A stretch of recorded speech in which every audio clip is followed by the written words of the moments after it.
দর্শক আপনাদের সবাইকে স্বাগত জানাচ্ছি সাউথ এশিয়ার এয়ার এমন কি এই ধারাবাহিক আয়োজনের আজকের পর্বে। আজকের বিষয় আপনারা আপনারা জানেন যে বাংলাদেশের আহ, একজন খুব খ্যাতিমান সাহিত্যিক আখতারুজ্জামান ইলিয়াসের একটি উপন্যাস রয়েছে খোয়াবনামা নামে।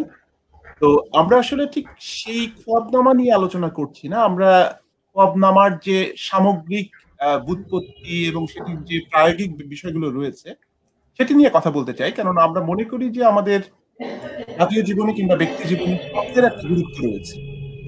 এই গুরুত্বের বিবেচনাতে আমরা সেই আহ, নির্ধারণ করেছি আমাদের শিরোনাম আজকে খোয়াবনামা। সেটি নিয়ে কথা বলবার জন্য আজকে আমরা দুজন অতিথিকে আমন্ত্রণ জানিয়েছি। তাদের সঙ্গে শুরুতেই পরিচয় করিয়ে দিতে চাই। সঙ্গে রয়েছেন ডক্টর আব্দুনুর তুষার, আমাদের নিয়মিত অতিথি, গণমাধ্যম ব্যক্তিত্ব এবং চিকিৎসক।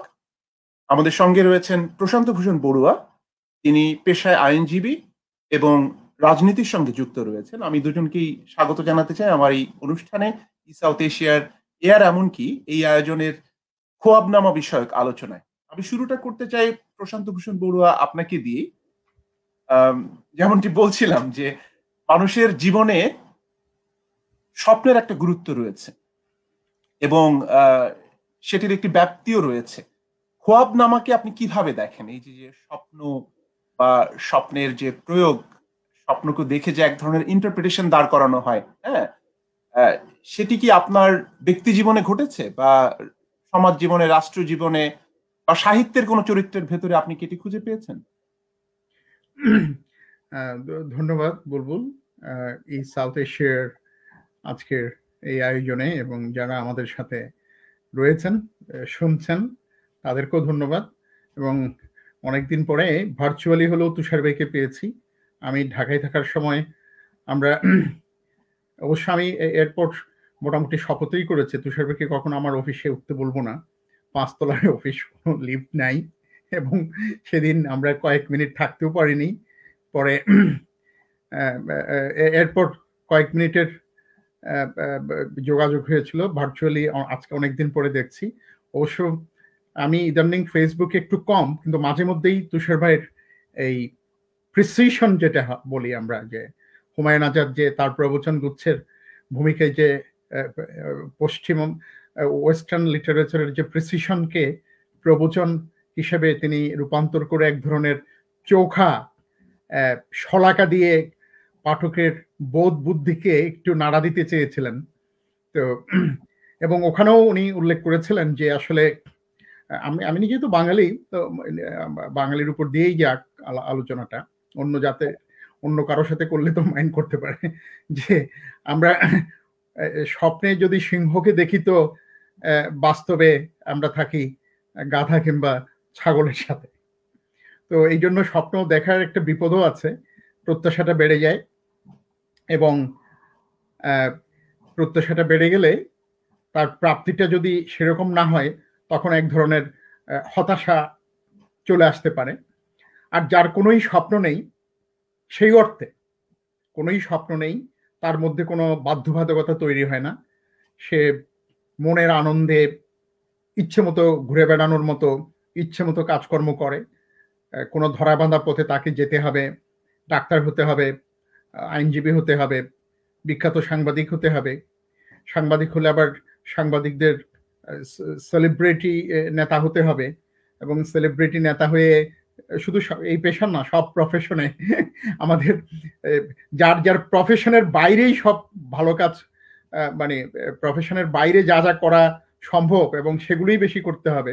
শুধু নিজের প্রফেশনটা একটু কম দেখলে হবে, সেরকম কোনো কিছু বাধ্যবাধকতা তৈরি হয় না। তো আজকে যেহেতু আমরা একটু হালকা আলোচনা করছি, খুব সিরিয়াস বেশি কিছু নয়, তো আমার মনে হয় যে মানে এপিজে আব্দুল কালামের এটা তো আছেই, প্রাতঃস্মরণীয় উক্তি, যে স্বপ্নটা যেন আমাকে ঘুম পাড়ানির দেশে না নেয়, জাগিয়ে রাখে। তো ওই যে জাগিয়ে রাখার যে স্বপ্ন, যেটি 50 এবং 60-এর দশকে আমাদের পূর্বপুরুষেরা দেখেছিলেন, এবং তারা দেখেছিলেন বলেই তাদের সামনে একটা উদ্দেশ্য ছিল, এবং সেই উদ্দেশ্য সাধিত হয়েছে বঙ্গবন্ধু এবং তার সুযোগ্য সহকর্মীদের নেতৃত্বে। কিন্তু একটু বঙ্গবন্ধু কিংবা আব্দুল কালামের এই যে স্বপ্ন দেখা, স্বপ্ন নিয়ে ভাবনার পাশাপাশি একটু আপনার বিষয়ে একটু কথা বলতে চাই। মানে ধরেন আপনি ব্যক্তি জীবনে এরকম কি হয় যে স্বপ্ন দেখেছেন, সেটার একটা ইন্টারপ্রিটেশন দাঁড় করিয়েছেন, বা স্বপ্ন সত্যি হয়ে গেছে, হ্যাঁ, এরকম কিছু মিরাকল বা সুপার ন্যাচারাল কোনো ব্যাপার ঘটেছে আপনার জীবনে? না, সেরকম হয়নি। তবে তুষার ভাই যেদিন বুয়েট অডিটোরিয়ামে 92 বা 93 সালে বোধহয় সম্ভবত বিতর্কের একটা ওয়ার্কশপে উনি ক্লাস নিয়েছিলেন, আমরা তখন গিয়েছি। তখন দেখে মনে হলো, আহা, এই চমৎকার সুন্দর ছেলেটা এই এত সুন্দর করে কথা বলে, তার ক্রেজ সেরকম। আর কোনো এক দৈব কারণে ঘন্টাখানেকের মধ্যে আমি জেনে গিয়েছিলাম ওনার বাড়ি চট্টগ্রাম অঞ্চলে, সাতকানিয়া, সেটি তখনও সুনির্দিষ্টভাবে জানিনি। আমি যে আহা, উনি যদি চট্টগ্রাম থেকে এসে, তখন আমি জানি না যে উনি ঢাকাতেই ছিলেন, আমি ভেবেছিলাম চট্টগ্রাম থেকে বোধহয় আসছিলেন, স্কুল ওখানে কেটেছেন। চট্টগ্রাম থেকে এসে তো উনি খুব ভালোই কাজ করছেন। এবং তখন তো পেরিফেরি বলা হতো, আমাদের 2টা ফেরি পার হয়ে আসতে হতো 90 সাল পর্যন্ত ঢাকা বিশ্ববিদ্যালয়ে আসতে গেলে, পড়তে গেলে। এবং এই 2টা ফেরি পার হওয়ার আসলে একটা বিড়ম্বনাও ছিল অনেক। তো ওই অনেক কিছু চিন্তা করে, আচ্ছা, যদি তুষারবার মতো হওয়া যেত, তো তুষারবার মতো হওয়া আসলেই সম্ভব না, এবং সেটি আমি হতেও পারিনি। হতে চাই এখনো, কিন্তু সম্ভব না। সেদিন আর এটি বলে একটু শেষ করবো, আরেকজন আমাকে বললো 3টা বছর কোর্টে নিয়মিত আসো, তুমি কিন্তু ব্যারিস্টার মওদুদ হয়ে যাবে। আমাদের ভাই, উনি অনেক লম্বা চওড়া মানুষ, হ্যাঁ, ওনার সাথে সেদিনও আমি লন্ডন আসার পথে একই আপনার লাউঞ্জ থেকে একদম একই ফ্লাইটে পাশাপাশি বসে আসছি। ওনার বইয়ের আলাপ হচ্ছিল। আমি দেখেন, ওনার শরীরের যে দৈর্ঘ্যপ্রস্থ এবং ওনার যে আপনার বৈচিত্র্যপূর্ণ রাজনৈতিক ক্যারিয়ার বাংলাদেশে, স্বাধীন বাংলাদেশে, তো এটি কখনোই আমার পক্ষে হওয়া সম্ভব না, কারণ আমি 5 ফুট 4, আমি খাটো মানুষ। আমার পক্ষে কখনোই ব্যারিস্টার মওদুদ হওয়া সম্ভব না। নিশ্চয়ই আসবো আপনার কাছে। আপনি স্বপ্ন দেখার ক্ষেত্রে খুব সাবধানী, এটি বোঝাই যাচ্ছে। তবে আমি একটু ডক্টর তুষারের কাছেও আসতে চাই। ফাঁকে আপনি যদি আপনার পেজ থেকে আমাদের এই অনুষ্ঠানের লিঙ্কটা শেয়ার দিয়ে ফেলেন, আপনার যারা দর্শক রয়েছেন, ভক্ত আছেন, এবং যারা আপনি হবার স্বপ্ন দেখেন, তারা হয়তো আপনার এই ডক্টর তুষার, আপনি যদি একটু বলেন যে খোয়াবনামার ব্যাপারটিকে আপনি কিভাবে দেখেন? এটা আসলে আমাদের এক অন্ধবিশ্বাসের এক ফলাফল। মানুষ মনে করে যে সে ঘুমিয়ে এবং জেগে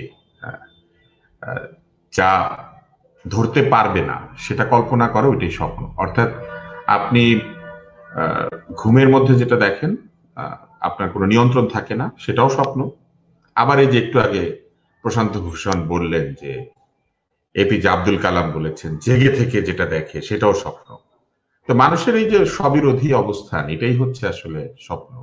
মানুষ ভাবে ঘুমিয়ে থেকে যেটা দেখে, যেটার উপর তার নিয়ন্ত্রণ নাই, ওইটাও তার স্বপ্ন। আর সে যেটা হতে চায়, পরিকল্পনা করে, ওইটাও তার স্বপ্ন। এপিজে আব্দুল কালাম যেটাকে স্বপ্ন বলেছেন, ওটা কিন্তু আসলে স্বপ্ন না। কেননা ওটা হচ্ছে আপনার পরিকল্পনা। আপনি সেটা হতে চান, হয় আপনি ব্যর্থ হবেন, না হলে সফল হবেন। স্বপ্ন বলতে আসলে যেটা সর্বজনগ্রাহ্য, সেটা হচ্ছে আপনি ঘুমিয়ে থেকে যেটা দেখেন, সেটাই স্বপ্ন। কিন্তু মানুষ করে কি, মানুষ যে কোনো বড় বিষয়কে, মানে যেটা খুব বিরাট, যেটা সহজে অ্যাচিভ করা যায় না, এটাকে স্বপ্ন বলে দেয়। এটা হচ্ছে তার একটা পলায়নপর মনোবৃত্তির বহিঃপ্রকাশ। অর্থাৎ যদি না পারে, বলবে ভাই এটা তো স্বপ্ন ছিল, এটা কেউ পারে না, এটা তো স্বপ্ন, এটা আমরা ধরতে চাই। আর বানিয়ে ফেললে বলে এই যে আমরা স্বপ্ন বাস্তবে রূপান্তরিত করেছি, এই দেখেন। কিন্তু ঘুমের মধ্যে আপনি যা দেখেছিলেন সেটা কি বাস্তবে রূপান্তরিত করতে পারেন? ঘুমে তো আপনি দেখেছেন, অনেকেই দেখে এই স্বপ্নটা।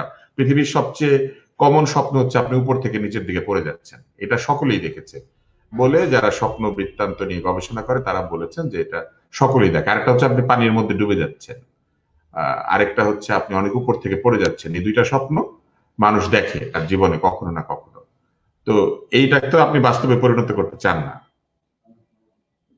তার মানে কি? তার মানে হচ্ছে আপনি যা কিছু অ্যাচিভ করা যায় এরকম বিরাট একটা কিছুকে আপনি স্বপ্ন বলে দেন। এই জন্য বলেন যে না পারলে ভাই এটা স্বপ্ন, হ্যাঁ এটা স্বপ্ন হবে একদিন। আর পারলে বলেন যে এই দেখেন স্বপ্ন বাস্তব করেছি। এবং অধিকাংশ সময় স্বপ্ন নানান ধরনের হাতিয়ার হিসেবে ব্যবহৃত হয়। যেমন ধরেন আপনি প্রেমে পড়লেন, গিয়ে যার প্রেমে পড়লেন তাকে বলবেন আমি তোমাকে স্বপ্নে যেমন ভেবেছি, স্বপ্নে যা দেখেছি তুমি সেই। তো এই যে অদ্ভুত একটা প্রবণতা যে আপনি স্বপ্নে দেখেছেন, স্বপ্নে মানে তাকে দেখেছিলেন, কি করে দেখলেন? আপনার স্বপ্নের উপর কোনো নিয়ন্ত্রণ নাই, তাহলে কেউ আপনাকে দেখিয়েছে, এটা কিন্তু কোনো ব্যাখ্যা নাই। মানুষ খুব সহজে এটা বলে দেয়, তুমি আমার স্বপ্ন মানব, তুমি আমার স্বপ্ন মানবী, তুমি আমার স্বপ্নে দেখা সেই লোক, এটা বলে দেয় খুব সহজে। তারপরে ধরেন মানুষ আবার যেটা ঘটবে না এমন একটা বিষয়কে খুব নেগেটিভলি বলে, আমি স্বপ্নেও ভাবি নাই যে তুমি এরকম করতে পারো। তো দেখেন মানুষ আসলে স্বপ্নকে নানান ভাবে ব্যবহার করে। একটা হচ্ছে সে পেরে গেলে বলে আমি স্বপ্নে তো এটাই দেখেছিলাম, আর না পারলে বলে আমি স্বপ্নেও ভাবি নাই যে তোমার এরকম একটা আচরণ হতে পারে। এই যে মানুষের স্ববিরোধী অবস্থান, এই স্ববিরোধিতাই হচ্ছে তার স্বপ্ন। এবং আপনি লক্ষ্য করলে দেখবেন যে স্বপ্ন নিয়ে মানুষের কৌতূহলের কোনো অন্ত নাই। এই যে বিরাট বিজ্ঞানী জিগমুন্ড ফ্রয়েড, উনিও স্বপ্ন নিয়ে গবেষণা করেছেন এবং তিনি স্বপ্নের একটা যুক্তি দাঁড় করিয়েছেন। তারপরে আপনি দেখবেন যে বিভিন্ন সময়ে যারা সাইকোলজি নিয়ে পড়াশোনা করেছেন তারাও স্বপ্নের বিভিন্ন যুক্তি দাঁড় করেন, যারা গবেষণা করেন তারাও স্বপ্নের একটা যুক্তি দাঁড় করেন। সালভাদর দালি স্বপ্ন নিয়ে ছবি এঁকেছেন। আমাদের বেগম রোকেয়া একটা বই লিখেছেন সুলতানাস ড্রিম। কেন ভাই? এখন তো আমরা দেখতেই পাচ্ছি যে নারীরা শাসন করছেন, নারীরা অনেক দূরে এগিয়ে গেছেন, কিন্তু ওই সময় ওনার কাছে এটা মনে হয়েছিল এটা স্বপ্ন, এটা সুলতানাস ড্রিম। এবং এটা উনি ইংরেজিতে লিখেছিলেন, কারণ এটা যদি উনি ওই সময় বাংলায় লিখতেন তাহলে এটা নিয়ে যে ধরনের হইচই শুরু হতো যে কি ধরনের কাণ্ড সে করেছে, সে মেয়েদেরকে পথভ্রষ্ট করতে চায়, এই জন্য উনি এটা ইংলিশে লিখেছেন সুলতানাস ড্রিম। এই দেখেন ওইটাও নাকি স্বপ্ন। তারপরে আপনি এরকম অসংখ্য জিনিস দেখতে পাবেন যেগুলো মানুষ যখনই আসলে ওই একটা প্রবচন আছে যে আপনি যখন বিড়াল মারবেন বা ইঁদুর মারবেন, তো যে ঘরের মধ্যে আপনি মারছেন সেই ঘরে একটা ছিদ্র রাখা লাগে, এই ছিদ্রটা হচ্ছে স্বপ্ন।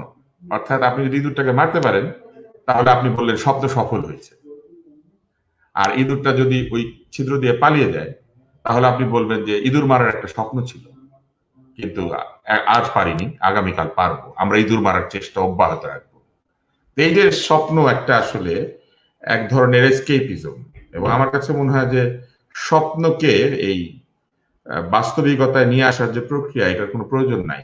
কারণ আমাদের বাংলা প্রবচন গুচ্ছে আপনি দেখবেন যেটা আছে যে ছেঁড়া কাঁথায় শুয়ে লাখ টাকার স্বপ্ন দেখতে হয় না।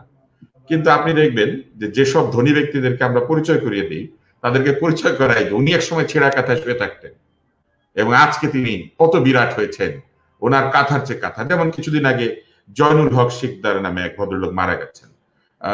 তিনি মারা যাওয়ার সঙ্গে সঙ্গে আমরা জানলাম যে তিনি শত শত কোটি টাকার মালিক, তার আমেরিকাতে বাড়ি ঘর আছে, তার বাহামাতে এবং তার দেশের বাইরে ক্যারিবিয়ান আইল্যান্ডে তার হোটেল আছে, ইত্যাদি ইত্যাদি আছে।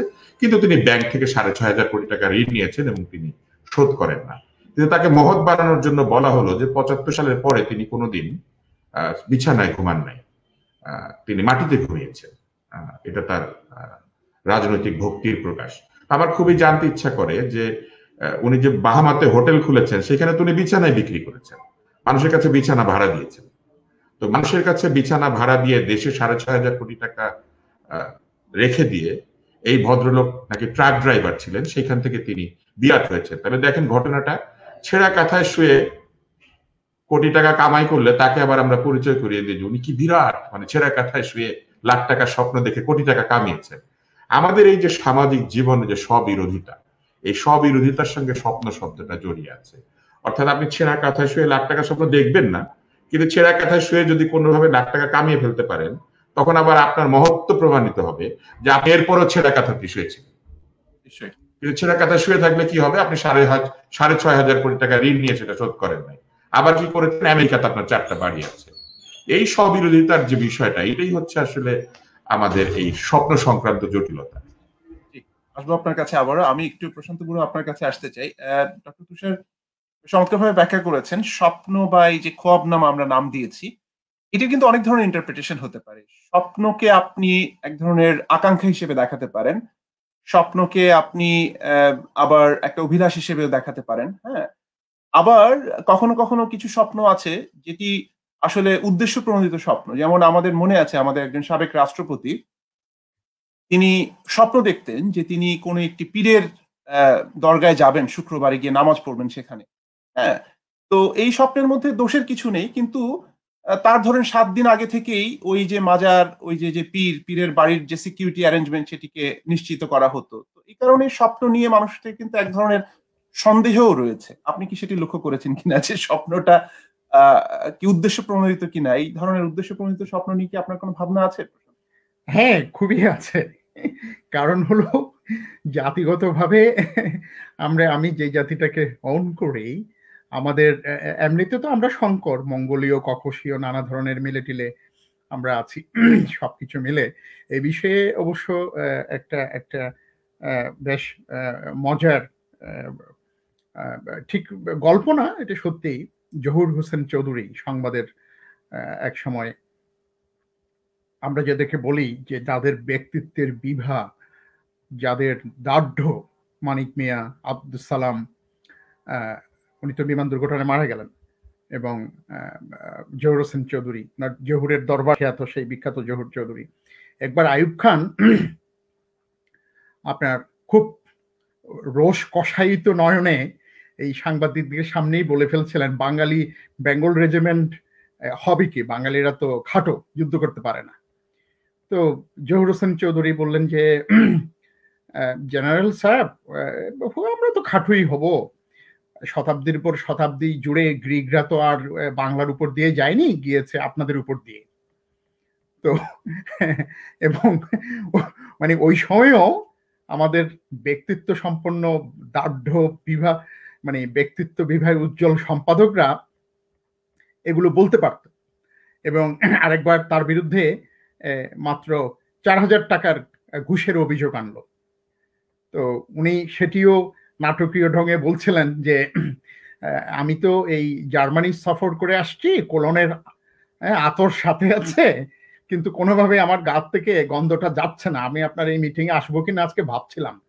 যেদিন থেকে আপনার গোয়েন্দা বাহিনী 4,000 টাকার দুর্নীতির অভিযোগ এনেছে, সেদিন থেকে আমি এই কোলনের এই সুগন্ধি মেখেও রাস্তায় বের হতে পারছি না, এত গন্ধ উঠছে। তো ওই যে আমি বললাম যে আমাদের আসলে স্বপ্ন দেখার সাথে আমাদের স্বার্থপরতার একটি সম্পর্ক আছে, স্বপ্ন দেখার সাথে আমাদের স্বার্থহীনতারও সম্পর্ক আছে, স্বপ্ন দেখার সাথে সাফল্য এবং ব্যর্থতারও সম্পর্ক আছে। বিষয় হচ্ছে কোনটি সৎ স্বপ্ন আর কোনটি বানানো, আমরা যেটাকে বলি যে রিকনস্ট্রাক্টেড স্বপ্ন। আমি একজনকে জানি যে উঠতে বসতে আওয়ামী লীগকে গালিগালাজ করত, নেত্রীর সমালোচনা করত। এটি আমি ধরেন বলছি 1997-98 সাল, 2000 ওই সময়টা। তিনি এখন একটি কমিটির নেতা আওয়ামী লীগেরই। এখন ঠিক আছে, সমালোচকদের অনেকে পরিবর্তন হতে পারে, মনোভাব পরিবর্তন হতে পারে, হ্যাঁ, আওয়ামী লীগ ক্ষমতায় আসবে এটি অনেকে ভাবে নাই, সেটা একটা হতে পারে, অথবা সত্যি সত্যি কারো জেনুইনলি পরিবর্তন আসতেই পারে। সেটির সঙ্গে স্বপ্ন বা খোয়াবনামার যোগাযোগটা কি? যোগাযোগটি হলো, উনি এখন বলে বেড়াচ্ছেন যে উনি একদম ক্লাস 5-6 থেকেই বঙ্গবন্ধুর ছবিটা দেখলে স্বপ্নে দেখতেন যে বড় হয়ে কখন এই দলটি উনি করতে পারবেন। আচ্ছা, তো এখন হয়তো উনি স্বপ্ন দেখছেন যে মৃত্যুর পরেও এমন কোনো ব্যবস্থা আবিষ্কার করা যায় কিনা যে এই ভালোবাসার দলটির সাথে ওনার আজীবন জীবদ্দশার বন্ধন যেন পিরামিডের মতো, ফারাওদের মতো করে রেখে ওখানেও কিছু করা যায় কিনা। তো উইনস্টন চার্চিল অবশ্য এক্ষেত্রে ঠিকঠাক বলেছিলেন যে উনি দুটো কথা বলেছিলেন। একটা হচ্ছে যে রাজনীতি হচ্ছে বালিশের মতো, নেক্সট টু ইউ, সকালে উঠে বোঝা যাবে না যে বালিশে আপনি কাকে খুঁজে পান। উনি রাজনীতির অর্থেই বলেছেন। তো আমাদের এখনকার অনেক রাজনীতিক বা অন্যান্য পেশার কথা বললে তো এটা মহাভারত হয়ে যাবে এবং মারামারি লেগে যাবে। তো তারা এখন স্বপ্ন দেখেন যে তারা কবে থেকে, কত ছোট কাল থেকে ওরা বঙ্গবন্ধুর স্বপ্নটা দেখতেন। বঙ্গবন্ধুর আগেও হয়তো দেখেছেন তারা, সেটি সাহস করে বলে ফেলার হয়তো মুরদ নাই, সেটাও বলে ফেলতে পারে। এক ডিসি, ফরিদপুরের এক ডিসি, তোমাদের জেলার এক ডিসি, ওনার তো নিয়মিত কাজই ছিল যে উনি বঙ্গবন্ধুকে 16ই ডিসেম্বর 26শে মার্চ উনি স্বপ্ন দেখতেন। মানে আমি 10-15 বছর আগের কথা বলছি। তো উইনস্টন চার্চিল যেটা বলতেন যে কিছুটা মিলে যায় রাজনীতি এবং স্বপ্নের সাথে, যে কালকে কি হবে সেটি বলতে হবে, কালকে এটি কেন হলো না পরশুদিন সেই কারণগুলো বলতে পারতে হবে, এবং তারও পরের দিন ওনার কোন কোন কথা শুনলে সেই কারণগুলো অপশ্রিয়মান থাকতো এবং হতো সেটি বলতে পারতে হবে। এক ধরনের জ্যোতির্বিদ্যা।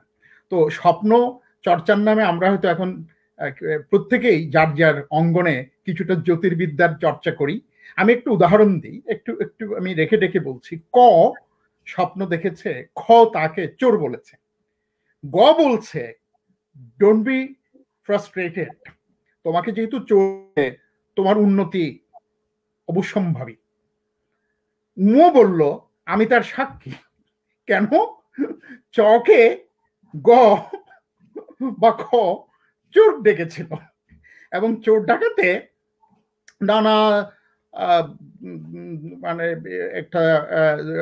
একটা দৈব ভাবে নানা পথঘাট বের করে এমন একটি ব্যাপারটা হলো যে যিনি তাকে সঠিকভাবেই চোর ডেকেছিলেন তারই মনে হলো চোর ডাকার জন্য তাকে কিছু ক্ষতিপূরণ দেওয়া উচিত, ক্ষতিপূরণ হিসেবে তাকে প্রমোশন দেয়া হলো। তো এইরকম স্বপ্ন তো আছেই। ওই যে বললাম, স্বপ্নের সাথে দুর্নীতির সম্পর্ক, স্বপ্নের সাথে স্বজনপ্রীতির সম্পর্ক, সবচেয়ে বড় সম্পর্ক বোধহয় স্বপ্নের সাথে আত্মপ্রবঞ্চনার। আমরা সবচেয়ে বেশি ভালোবাসি নিজের সাথে প্রতারণা করতে। একসময় প্রতারণা করতে করতে মনে হয় ও এটা আমি তো এরকমই ছিলাম। ওনার তার নিজের কাছেও মনে হয় না না না আমি তো বানিয়ে বলছি না, আমি আসলে বুঝতে পারি নাই, কিন্তু মনে মনে তো আমার এইটাই ছিল। হ্যাঁ, জিয়া আমার বাপ, তারেক আমার ভাই, এই টাইপের। ধন্যবাদ। আসবো আপনার কাছে। আমি একটু যেতে চাই ডক্টর তুষার আপনার কাছে। আমি প্রশান্ত ভূষণ বড়ুয়া বেশ চমৎকার বলেছেন যে এই যে স্বপ্নের ব্যাখ্যা, ইন্টারপ্রিটেশন এবং স্বপ্নকে ব্যবহার করার যে একটা ব্যাপার। আমরা মার্টিন লুথার কিং এর কথা জানি, তিনি তো তার বিখ্যাত বক্তৃতায় স্বপ্নের কথা বলেছেন। আমরা যখন এবার গান শুনি সেখানেও দেখি যে স্বপ্ন নিয়ে কথা হচ্ছে, এবং আপনি সুলতানার স্বপ্নের কথা বলেছেন, আপনি ডালির শিল্পকর্মের কথা বলেছেন। কিন্তু আমাদের সাউথ এশিয়ার এডিটর মাশকাত আহসান তিনি একটি অদ্ভুত স্বপ্ন দেখেছেন। যখনই তিনি আবিষ্কার করলেন যে আমরা খোয়াবনামা নিয়ে অনুষ্ঠান করছি, তখন তিনি একটা অদ্ভুত স্বপ্ন দেখেছেন এবং সেই স্বপ্নের ব্যাখ্যা জানতে চাইছেন আপনার কাছে বা আমার কাছে। তো এই যে স্বপ্ন দেখা এবং স্বপ্নের ব্যাখ্যা জানতে চাওয়া, সেটিকে মেলানো মানে জীবনের সঙ্গে মিলিয়ে নেওয়া, এই প্রবণতাটি নিয়ে তো বইও রচিত হয়েছে। আমরা দেখেছি যে সোলেমানি খাবনামা এরকম বই রয়েছে, যেটার বাংলাদেশের গ্রামীণ জীবনে এটার একটা গুরুত্বপূর্ণ ভূমিকা ছিল একটা সময়। তো এই ব্যাখ্যাগুলো নিয়ে কি আপনি কখনো চিন্তা করেছেন যে আমরা যা স্বপ্ন দেখছি সেটা হয়ে যাচ্ছে এবং সেটার একটা মজার ব্যাখ্যাও রয়েছে? এটি নিয়ে যদি কোনো অবজারভেশন থাকে ডক্টর? প্রথমে আমি প্রশান্তকে ধন্যবাদ জানাতে চাই। সে চার্চিলের উদাহরণ দিয়ে বলেছে যে স্বপ্ন হচ্ছে, রাজনীতি হচ্ছে বালিশের মতো। রাজনীতি যে বালিশের মতো এটা কিন্তু আমরা উপলব্ধি করেছি না, শুধু আমরা এই স্বপ্নকে বাস্তবে পরিণত হতে দেখেছি। আমরা বালিশের কাভার, পর্দা, তারপরে কোল বালিশ, বিষয়, চেয়ার টেবিল, চামচ, বিভিন্ন আমরা স্বপ্নের মতো একটা মূল্য আমরা দেখতে পেয়েছি। এই যে স্বপ্নেও যে ভাবি না আমরা যে বালিশে এরকম হতে পারে, এই যে বিষয়টা বাস্তবে পরিণত করা, এটা কিন্তু একটা বিরাট আমি বলবো যে স্বপ্ন দ্রষ্টার মতো একটা ব্যাপার। যে আপনার মাথাটা তো অনেক মূল্যবান, আপনার মাথার চেয়ে মূল্যবান কি আছে? আপনি দেখেন স্টিভেন হকিং এর মাথাটাই টিকে ছিল, আর কোনো কিছু তিনি ব্যবহার করতে পারতেন না, শুধু মাথাটা। তো এই যে স্টিভেন হকিং এর মাথাটার কথা চিন্তা করেন, কয়েক লক্ষ কোটি ডলার। তো এই মাথাটা যে বালিশের মধ্যে রাখবেন সেটা একটা 500 টাকার বালিশ, এটা তো হতে পারে না। তো সেজন্য অবশ্যই এই বালিশের দাম বাড়ানো উচিত, তাতে করে আপনার কিন্তু স্বপ্নের মূল্য বাড়বে। কারণ বালিশের মূল্য যত, তার চেয়ে আপনার মাথার মূল্য বেশি, আর সেই মাথায় আপনি যে স্বপ্ন দেখছেন সেটা আরো বেশি মূল্যবান, এবং সেই স্বপ্ন আবার আপনি ছাড়া কেউ দেখতে পারেন না। এবং সেই স্বপ্নটা ধরেন আপনি যদি একটা 22 কিংবা 25 তলা ভবনের একদম উপরের যে ফ্লোর সেখানে শুয়ে দেখেন, আপনি কিন্তু ফ্লোরেই শুয়ে আছেন, কিন্তু আপনি কিন্তু 25 তলার উপরে, তাহলে আপনি আবার এটাও ঘোষণা করতে পারেন যে আপনি একটা নির্দিষ্ট সময়কালের পরে ফ্লোরে ছাড়া ঘুমান নাই, কিন্তু ফ্লোরটা 22 তলার উপরে। ফলে আপনার সব ধরনের স্বপ্নই পূর্ণ হচ্ছে। আপনি মাটিতেও ঘুমালেন, আবার ফ্লোরটা 22 তলার উপরে, আবার বালিশটা 75,000 বা 76,000 টাকা দাম। তো এই যে একটা আমি বলবো যে স্বপ্নের যে ভীষণ একটা বিস্তার, এই বিস্তার কিন্তু আমাদেরকে মুগ্ধ করেছে এবং মুগ্ধ করেই চলেছে। তারপর ধরেন বাবা মা ছোটবেলায় নাম রেখেছিল হালদার, কিন্তু ওনার এটা ভালো লাগে না, উনি মালদার হতে চেয়েছেন। তো উনি মালদার হওয়ার জন্য উনি স্বপ্ন দেখেছেন এবং মানুষের কঠিন পরিশ্রমের অর্থ হাপিস করে দিয়ে উনি বিদেশে বসে বাংলাদেশের একটা খুবই চেতনা ভিত্তিক টিভি চ্যানেলে উনি সাক্ষাৎকারও দিয়েছেন। এই যে স্বপ্নকে বাস্তবে পরিণত করা, হালদার থেকে মালদার হওয়া, এটা তো সোজা কথা না, এটা একটা কঠিন ব্যাপার। এবং আপনি লক্ষ্য করলে দেখবেন যে ভারতে একটা ছবি হয়েছে পিকে, সেই পিকে আমির খান উনি এই বিরাট উন্নত ভিন গ্রহ থেকে এসে উনি জামা কাপড় নাই, ওনার যাওয়ার সময় জামা কাপড় ছাড়া দৌড় দিলেন, আসার সময় জামা কাপড় ছাড়া এসেছিলেন। কিন্তু এই পিকের কথা আপনি চিন্তা করেন, মানে জামা তো জামা, উনি চাইলে বাংলাদেশের 16 কোটি মানুষকে সারা জীবন জামা পরাতে পারবেন। এই যে একটা দরিদ্র মানে ফকির পিকে থেকে এই যে আমাদের বাংলাদেশের যে একটা উন্নতির যে একটা আমরা উদাহরণ দেখতে পেলাম, যে ভারতের পিকে সে কিন্তু বস্ত্রহীন, কিন্তু আমাদের পিকে চিন্তা করেন, আমাদের পিকে কিন্তু ভয়াবহ ধনী, এবং তাকে এটা কায় করতে হয় নাই, তাকে কিন্তু এটা কায় করতে হয় নাই, সে কিন্তু স্বপ্ন দেখেছে যে অন্যের পকেটে হাত ঢুকিয়ে দেবে, এবং সে ঢুকিয়ে দিয়ে মালদার হয়েছে। মালদার হয়ে সে কোন দেশে আছে সেটা আমরা জানি না, কিন্তু আমাদের মতো বহু মানুষের অর্থ বাংলাদেশে সে চুরি করে নিয়েছে, এবং চুরি করে সে ভালো আছে। তো এই যে স্বপ্নকে বাস্তবে রূপান্তরিত করার যে একটা নতুন প্রক্রিয়া আবিষ্কার হয়েছে, সেই প্রক্রিয়ার সঙ্গে একটা বিশেষ পেশা যুক্ত হয়েছে।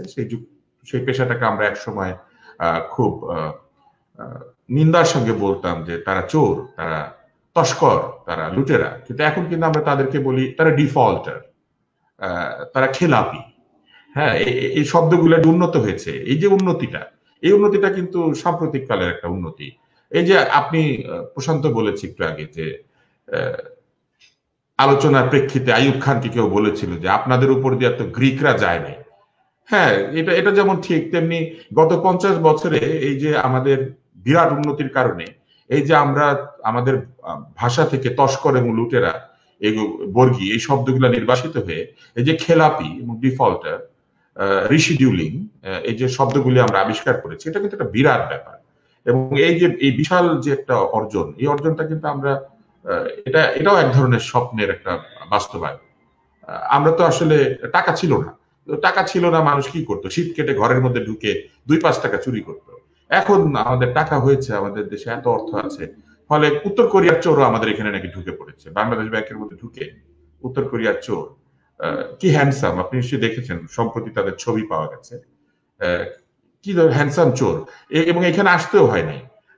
ডিজিটালাইজেশনের যে একটা বিশাল একটা সুযোগ, সেই সুযোগ দেখেন উত্তর কোরিয়ার মতো একটা দেশে তারা কিভাবে ওখানে বসে থেকে ধনী হয়ে যেতে পারছে। ফলে স্বপ্ন ব্যাপারটা এখন কিন্তু একটা ভার্চুয়াল রিয়ালিটি বা একটা রিয়াল ভার্চুয়ালিটি, মানে আপনি দুই দিক থেকে কল্পনা করতে পারবেন যে যা বাস্তব সেটাই স্বপ্ন, কিংবা যা স্বপ্ন সেটাই বাস্তব। এবং আপনি লক্ষ্য করলে দেখবেন যে ব্যর্থ রাজনীতিবিদদের সবসময় একটা যুক্তি থাকে যে তারা স্বপ্ন সফল করছে। এটা কিন্তু রাজনীতিবিদদের একটা অস্ত্র।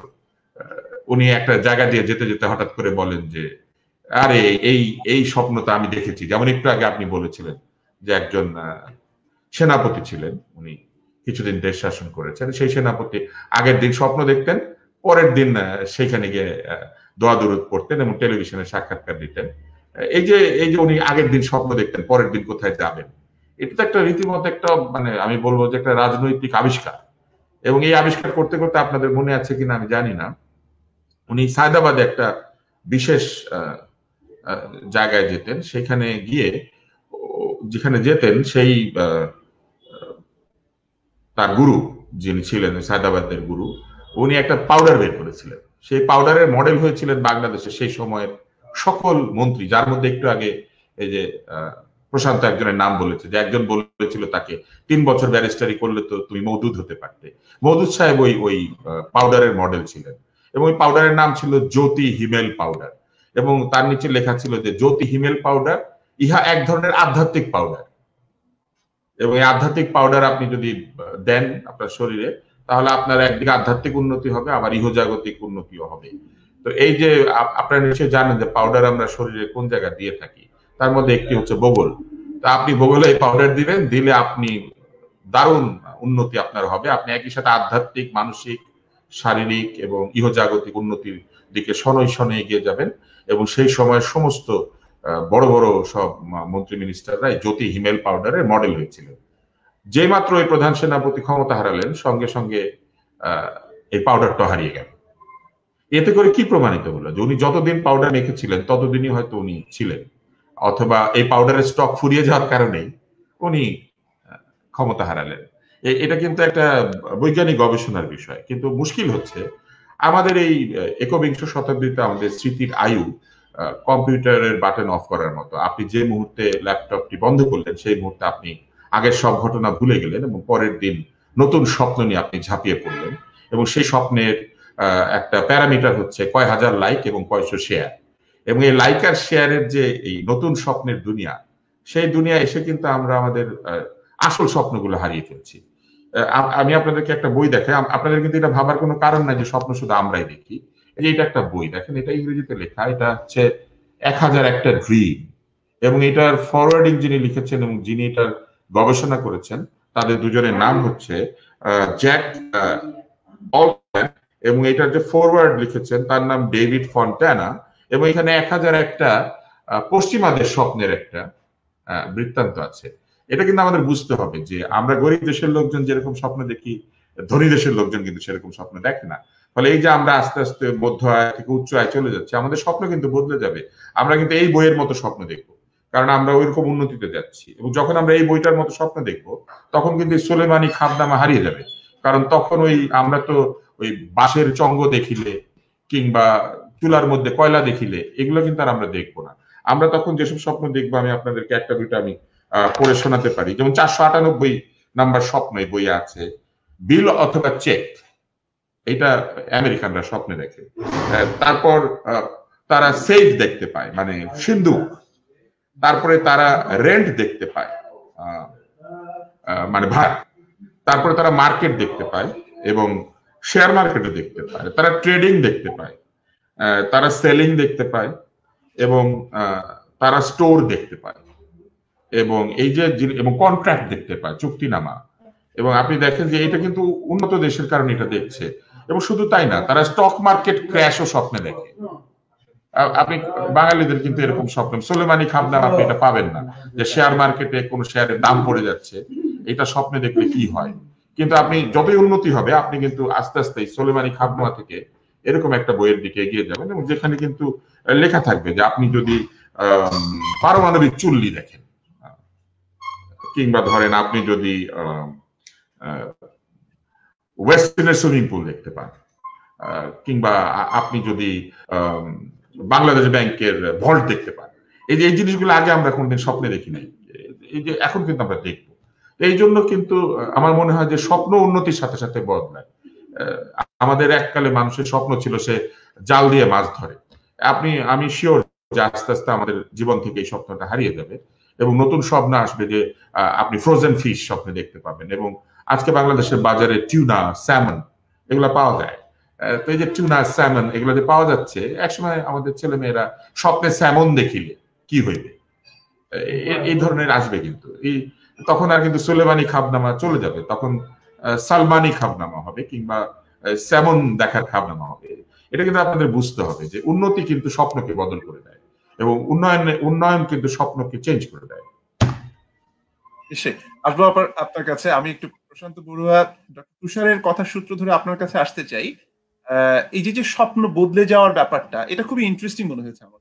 যেমন আমরা যে সময় বড় হয়েছি 80-র দশকে কিংবা 90-এর দশকে, তখনও পর্যন্ত আমাদের স্কুল, কলেজ বা শিক্ষাঙ্গন, আমাদের সমাজ, আমাদের পরিপার্শ্ব, আমাদের বাবা মারা এক ধরনের স্বপ্ন আমাদের ভেতরে প্রথিত করতে চাইতেন। হ্যাঁ, সেই স্বপ্নটা হচ্ছে আকাঙ্ক্ষার ব্যাপার, যে ছেলে বড় কিছু হবে, হ্যাঁ, ব্যারিস্টার, ডাক্তার, ইঞ্জিনিয়ার বা লয়ার, সাংবাদিক, সবচেয়ে বড় কথা একজন ভালো মানুষ হবে। কিন্তু এই যে স্বপ্ন প্রথিত করার ব্যাপার, এই যে খোয়াব নাবার একটা ডালি নিয়ে আমরা বসে থাকতাম, সেইটার তো একটা প্যারাডাইম শিফট হয়েছে, আমরা স্পষ্টতই দেখতে পাচ্ছি। এখন তো আসলে সাফল্য মানে হচ্ছে আপনি কত টাকা মালিক হয়েছেন, সেটা যেন তেন উপায় হলেও কোনো সমস্যা নেই, ওটাই আপনাকে নির্ধারণ করে দিচ্ছে যে আপনি কতটুকু স্বপ্নিক, মানে কতটুকু স্বপ্নময় জীবন যাপন করছেন আর কি। আপনি কি এই প্যারাডাইম শিফটটা লক্ষ্য করেছেন কিনা? একটু সিরিয়াস প্রশ্ন হয়ে গেল, কিন্তু যদি একটু হালকা চালে বলেন। ওই যে বলে না, এন্ড জাস্টিফাইজ দ্য মিনস। হ্যাঁ, তো এখন শেষ পর্যন্ত কেউ যদি খুব বড় কিছু হয়, তখন ওই যে একটু আগে আমি বললাম, তখন বানিয়ে বানিয়ে ইতিহাস রচনা করার একটা প্রবণতা চলে আসে। হ্যাঁ, আপনি লক্ষ্য করে দেখবেন যে আগে প্রায় হতো যে উনি অমুক জায়গায় অমুক পদে নিয়োগ লাভ করেছেন বা এটা হয়েছেন, উনি সম্ভ্রান্ত বংশীয়, হ্যাঁ, সম্ভ্রান্ত বংশীয় অমুক অমুক অমুক। তারপর দেখা গেল যে যেমন গাফর বাড়ির কথাই বলি, আমাদের আব্দুল গাফর চৌধুরী, উনি প্রায়শই বলেন যে ওনাদেরও এরকম বলা হতো যে উনি সম্ভ্রান্ত বংশীয় অমুক বংশে জন্মগ্রহণ করেছেন।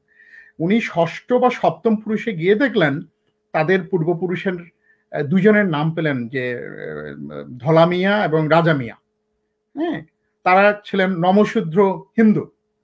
স্বাভাবিক, 6-7 পুরুষ আগে তো এভাবেই আসছে, ইতিহাসটা খুঁজলে।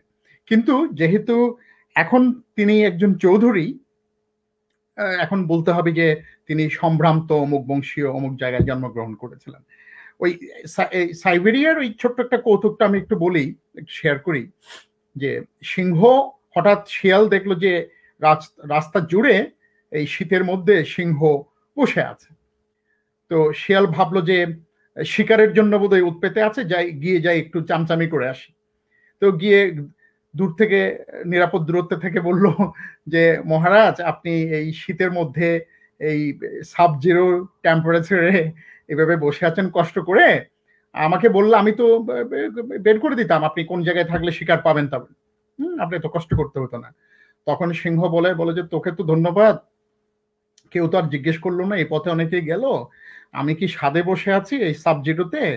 আমি তো পশ্চাৎ দেশে গুলি খাইছি শিকারের, এই জন্য নড়তে পারতেছি না। তখন শিয়ালটা আরেকটু দূরে সরে গিয়ে বলল, তাই তো বলি হারামজাদা, পুরা রাস্তাটাকে তোর বাবার, পুরাটাই যে দখল করে বসে আছিস, আমি কোন দিক দিয়ে যাব? তো আমাদের অনেকেরই স্বপ্ন দেখা হচ্ছে এরকম স্বপ্ন। যতক্ষণ বুঝতে পারে যে সিংহ গুলি খায় নাই, ততক্ষণ হচ্ছে এক রকমের স্বপ্ন। আর যখন বুঝতে পারবে যে সিংহ গুলি খেয়ে আর উঠতে পারছে না, আমার মনে পড়লো একটু আগে আপনিও বলেছেন, যে তুষার ভাই বললেন যে জেনারেল এরশাদের কথা, ওনার যখন 90 পরবর্তী সময়ে ট্রায়াল হচ্ছিল, একদিন কোর্টে জনসমাগমে, বিরাট জনসমাগম, কারণ তার তো ট্রায়ালটা কাভার হচ্ছিল, উনি একজনকে বললেন, কি চৌধুরী সাহেব, আপনার বাড়িটা হয়নি? প্লট দেওয়ার পর তো বাড়ি বানানোর টাকাও আপনি নিয়ে গিয়েছিলেন, তো এখনো হয়নি কেন? এবং এই ভদ্রলোক তিনি, যিনি এরশাদের আপনার এই ক্ষমতার থেকে বিদায়ের পরের মুহূর্ত থেকেই এই নানা ধরনের খুব সেন্সেশনাল প্রতিবেদন করতেন, বলতেন, দিতেন, এবং নিয়মিত উনি যে কত বড় বিপ্লবী সেটি প্রমাণ করে ছাড়তেন। এবং এই আদালতে সবার সামনে হাটে হাড়ি ভাঙার পরেই সবাই জানলো যে এরশাদের কাছ থেকে উনি শুধু প্লটে নেননি, যে আমি দুস্থ মানুষ কিভাবে বাড়ি বানাবো এটার জন্য বাড়ি বানানোর টাকা পয়সা নিয়েছিলেন। তো এখন আমাদের সব ক্ষেত্রে হয়ে গেছে কি, আপনি যেটা বলছেন, একটা খুব নৈতিক মেরুদণ্ড সম্পন্ন প্রজন্মের কথা বলছেন, যারা শেখাবে যে বাবা তো উপার্জন করবেনই, কিন্তু মাঠ এবং সন্তান বাবাকে জিজ্ঞেস করবে, তুমি এই মাসে এত বেশি টাকা কোথায় পেলে? তোমার তো বেতন এত। স্ত্রী বলবে না যে তুমি দেখো না পাশের বাড়ির ভাবি গাড়ির মডেলটা, তুমি দেখো না পাশের ফ্ল্যাটের অমুকের এটি। উল্টো যিনি বলবেন যে তুমি ওই যে একটা সিনেমা ছিল বহু আগে, এটি সৌমিত্র সদ্য প্রয়াত, তিনি বলছিলেন তার একটা স্মৃতিচারণে মুভির মধ্যেই, যে স্কুল মাস্টারকে বিয়ে করেছে ভালোবেসে, এবং সামান্য সচ্ছলতার জন্য ওই স্কুলের পরে 2টা টিউশনে করাতেন। তো একদিন স্ত্রী বলল যে দেখো 2টা টিউশনিতে তুমি 3000 টাকা পাও, কিন্তু বাসায় আস্তে আস্তে 10টা বেজে যায়, তুমি টিউশনি 2টা ছেড়ে দাও। বললো যে তাহলে এই বাড়তি 3000 কোত্থেকে আসবে? বলে যে কেন, আমাকে বছরে যে 2টা শাড়ি কিনে দাও পুজোর সময়, ওই 2টার দাম তো 3000, আমার তো প্রতি বছর শাড়ির দরকার না, একটা শাড়ি নিয়ে তো আমি কয়েক বছর চলে যেতে পারি, এবং টিউশনিটা ছেড়ে দিল।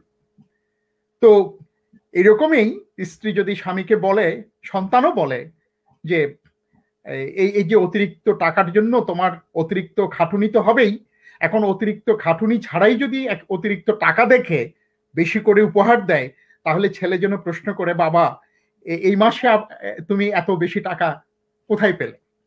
আর স্ত্রী কিন্তু ঠিকই বুঝতে পারে, স্ত্রী বুঝতে না পারার কোনো কারণ নাই, উনি তো সংসার চালান।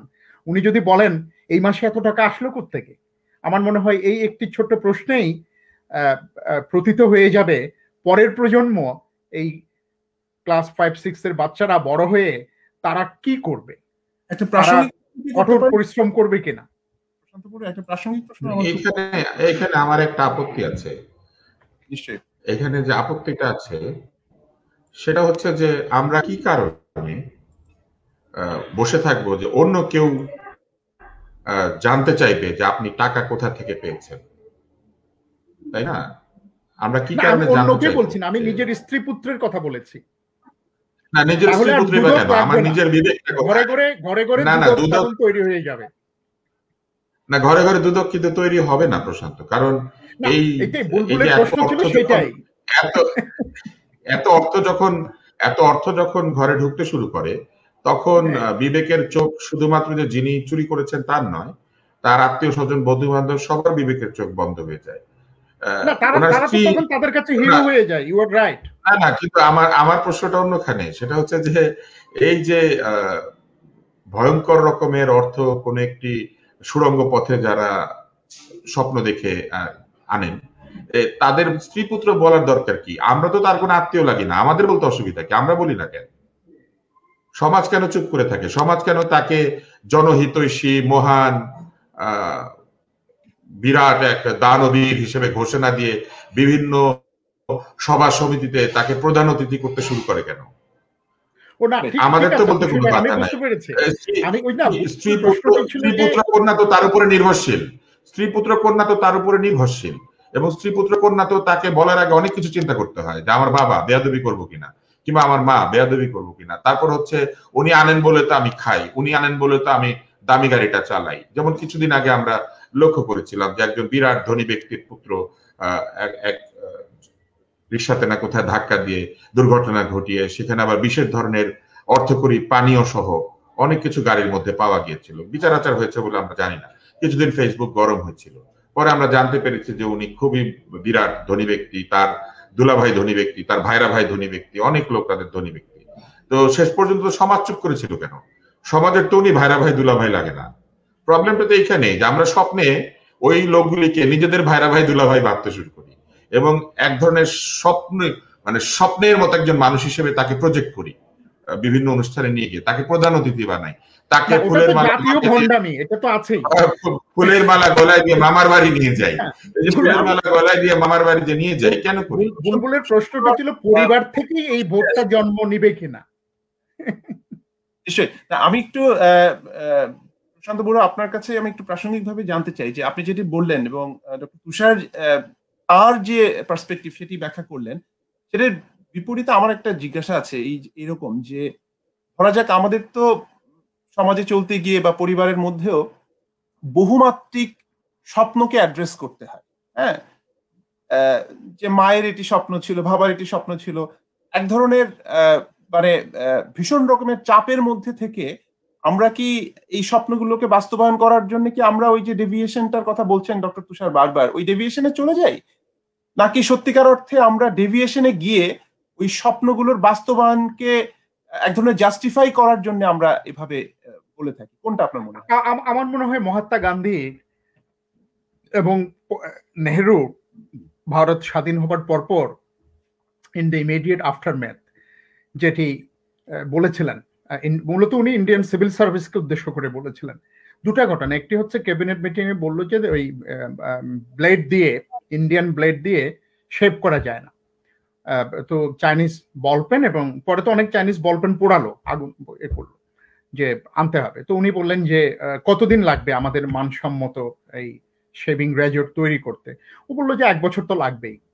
দেন সেই বিখ্যাত উক্তি যে উনি যে বললেন যে 1 বছর কোনো ইন্ডিয়ান দাড়ি শেপ না করলে এমন কিছু যায় আসবে, 1 বছর ওরা করেনি। তারপর তো বানালো অনেকগুলো, এগুলো করলো। তারপর মহাত্মা গান্ধী যেটা বলেছিলেন, আমার কিন্তু একটা প্রশ্ন আছে, এইগুলো যে আমি তো এই মাঝখানে না বললে ভুলে যাবো, এগুলো যে রাজনৈতিক দলের মানে রাজনৈতিক দলের সদস্যরা তাদের নেতা নেত্রী সম্পর্কে এক ধরনের কাল্ট হিসেবে ছড়িয়ে দেয়। নেহরু সাহেবের দাঁড়িয়ে লাগানো ছবি আছে ভারতের সব লোক 1 বছর দাড়ি কাটলো না, এই যে যারা এটা এই গল্পটা ওটা আপনি ঠিকই বলেছেন, ওটা একটা প্রতীকী গুরুত্বের জন্যই বলেছিল। হ্যাঁ, এগুলো হচ্ছে বানানো গল্প। নেহরু সাহেবের আমরা দাড়ি দেখি নাই, গান্ধী সাহেবেরও দাড়ি দেখি নাই, কেউ বলেনি যে না না এটা বোধহয় আবার একটু জিন্নাহ সাহেবেরও দাড়ি দেখি নাই, এটির একটা প্রতীকী গুরুত্ব আছে, এই কারণেই এটি আছে। বাট গান্ধীরটা তো রেকর্ডেড যে স্বাধীন ভারত, এটা সিভিল সার্ভিসকে উদ্দেশ্য করে বলেছিলেন, স্বাধীন ভারত তোমাদের প্রয়োজন মেটাবে কিন্তু লোভ মেটাতে পারবে না, এটি উনি বলেছিলেন, একাধিকবার বলেছেন এটি। এবং আর যেটি হয়েছে কি, মানে আসলে শেষ পর্যন্ত তো ভারত স্বাধীন হওয়ার পরে মহাত্মা গান্ধী কংগ্রেসের নেতাদের, ওই সময়ের নেতাদের, যাদেরকে আমরা এই সময় অনুকরণীয় মনে করি এখানকার তুলনায় মাপকাঠির, ওনাদেরকে দুর্নীতিবাজ বলেছেন তিনি। একাধিকবার ইন্দিরা গান্ধীও বলেছেন যে এই কংগ্রেস এখন কেন্দ্র আরোপিত কংগ্রেস হয়ে গেছে, জনগণের সংগঠন আর নেই। উনি একাধিক 77 সালে বলেছেন, 69-এ বলেছেন, একাধিকবার বলেছেন। বঙ্গবন্ধু বলেননি, আমরা অত দূরে যাব কেন? বঙ্গবন্ধু নিজের দলের কর্মীদের সম্পর্কে বলেননি, দুষ্কৃতিকারীদের সম্পর্কে বলেননি, ওই সময়ে বলেছেন। তো এটা তো অস্বীকার করবার কিছু নেই। কিন্তু আমার তুষার ভাই এখন যেটি বলেছেন যে জাতির মা বাবা খালা যেগুলো বলে যে দুলাভাই, হ্যাঁ শোনেন, আমরা কেউ পয়সা হয়ে গেলে পয়সা তার কিভাবে হয়েছে সেটা তো দেখি না। মসজিদে অনুদান দেয়, মন্দিরে অনুদান দেয়, অন্য চ্যারিটি ধরনের কাজে অনুদান দেয়, আমরা সানন্দে সেটি নেই না? নেই তো। আমরা কি জিজ্ঞেস করি টাকাটা কোত্থেকে আসছে? কিন্তু বুলবুল যেটা বলেছেন যে আমাদের পরিবারের ভিতর থেকেই যদি এই প্রশ্নটি আসে, হ্যাঁ, কেন আমরা সেই আপনার ডাকাত কাম আউলিয়ার গল্পটি জানি না, যে তাকে বলেছে যে তুমি যাও তোমার পরিবারের কাছে, তুমি যে ডাকাতি করে যেগুলো ওদের ভরণ পোষণের জন্য দিচ্ছ তারা তোমার দায় নিবে কিনা? ওরা বললো না, তুমি আমাকে খাওয়াচ্ছ, কোত্থেকে টাকা আনছো তো আমরা দেখি নাই, তোমার পাপের দায় তোমার, তোমার পুণ্যের দায় তোমার। তো শেষ পর্যন্ত তো কি, মানুষ তো একা, নিজেই একা, পরিবারের কাছেও একা, মা বাবার কাছে, ছেলে মেয়ের কাছে একা। তো তিনি যা করবেন তার দায়িত্ব সম্পূর্ণই তার। কিন্তু তাকে যদি প্রতিনিয়ত আপনার খোঁচানো হয় যে পাশের বাড়ির অমুক, পাশের ফ্ল্যাটের অমুক, তুমি এটা দেখো না, এই দিকটা কিন্তু ভীষণভাবে, এবং কিছু অভিজ্ঞতার কারণে উদাহরণও আমাদের সাথে আছে যে অনেক ক্ষেত্রেই এটি কিন্তু বিপথে পরিচালিত করবার বা বিপথে রয়ে যাবার একটা পারিবারিক অনুপ্রেরণা হিসেবে কাজ করে, যেখান থেকে বুলবুল যেটা বললেন, আমি ঘুরে ফিরে এখানে আসি, তাহলে বাচ্চাটা কি শিখবে? লন্ডনে এসে আমরা 12-13 ঘন্টা কাজ করিনি? আমি তো কেএফসিতে কাজ করেছি, 13 ঘন্টা দাঁড়িয়ে দাঁড়িয়ে কাজ করতাম 2004 সালে, আমরা করিনি? আরো অনেকে করেছে, বুলবুল করেনি, তুষার ভাইও করতেন। আমি সেদিন আরো অনেককে জানি, অনেক বিখ্যাত ছেলে মেয়ে, মোহাম্মদপুরে 5 তলা বাড়ি, গ্রিন রোডে বাড়ি আছে, লন্ডনে এসে লেখাপড়া করার সময় ওরা 13 ঘন্টা 14 ঘন্টা দাঁড়িয়ে দাঁড়িয়ে আপনার কেএফসিতে পাবলিক মানুষকে সার্ভ করেনি? করেছে তো। তো এখানকার ব্রিটিশ বাচ্চারা, আমি একটু উদাহরণ দিই, এই যে ক্রিসমাসের আগে যে এক্সট্রা ম্যান পাওয়ার নেয় না, অনেক লোক নেয়, বিশেষ করে রয়্যাল মেলে। আমাদের একটা ছেলে বলল, দাদা আমার লজ্জা লাগে। আমি কেন? বলে যে ক্লাস 10-11 ক্লাসে পড়া ইংলিশ বাচ্চারা ওই যে কার্টুন যে বড় এখানে এগুলো করবে, ডেলিভারি করে, ওরা বড়টা আগে ধরে, আমাদেরকে বলে তোমরা ছোটটা নাও। ও একটু লম্বা চওড়া, বয়স কম, ও বুঝে যে আমার একটু বয়স বেশি, অথবা আমার অভ্যাস নাই, দেশে করি নাই, সে নিজের থেকে বড়টা ধরে। আর আমাদের এরা করে কি, আগে ছোটগুলো ধরে, আর ও ব্রিটিশ বাচ্চাগুলা, এই ছোট ছোট বাচ্চা, ওরা বড়টা ধরে। তো ওই বড়টা ধরার এই যে বোর্ডটা ওর আসলো না, কিন্তু প্রশান্ত এখানে একটা সমস্যা আছে। থেকে আসলো না, এটা কোথেকে এসেছে আমি আপনাকে বলি। আমাদের কবিতা আছে, বিন্দু বিন্দু বালু কি বিন্দু হ্যাঁ, বিন্দু হ্যাঁ। জলকণা, হ্যাঁ, না ক্ষুদ্র ক্ষুদ্র answer বালুকণা, প্রশ্নই আছে। হ্যাঁ আমি মনে করি ক্ষুদ্র ক্ষুদ্র বালুকণা বিন্দু বিন্দু জল গড়ে হ্যাঁ। তোলে মহাদেশ সাগর অতল। ও ছোট হ্যাঁ, ছোট বাক্স নেয়, কারণ এই ছোট ছোট বাক্স দিয়ে অনেক বড় বাক্স হবে।